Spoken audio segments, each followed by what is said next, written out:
खेसारी लाल यादव नाम है एक ऐसे संघर्ष का जिसने खुद से अपनी दुनिया बनाई है। और खेसारी लाल यादव नाम है एक ऐसे गरीब घर से निकले हुए बच्चे का जिसने कभी चुनौतियों से हार नहीं मानी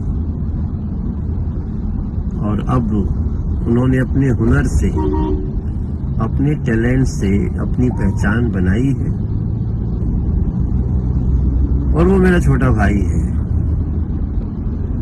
खेसारी लाल यादव का आज जन्मदिन है। खेसारी में आपको ढेर सारी शुभकामनाएं देता हूँ। खूब खुश रहो और अच्छी अपनी सारी प्रतिभाओं को समेटकर और भी अच्छी योजना के साथ दुनिया पे छाए रहो। Happy birthday.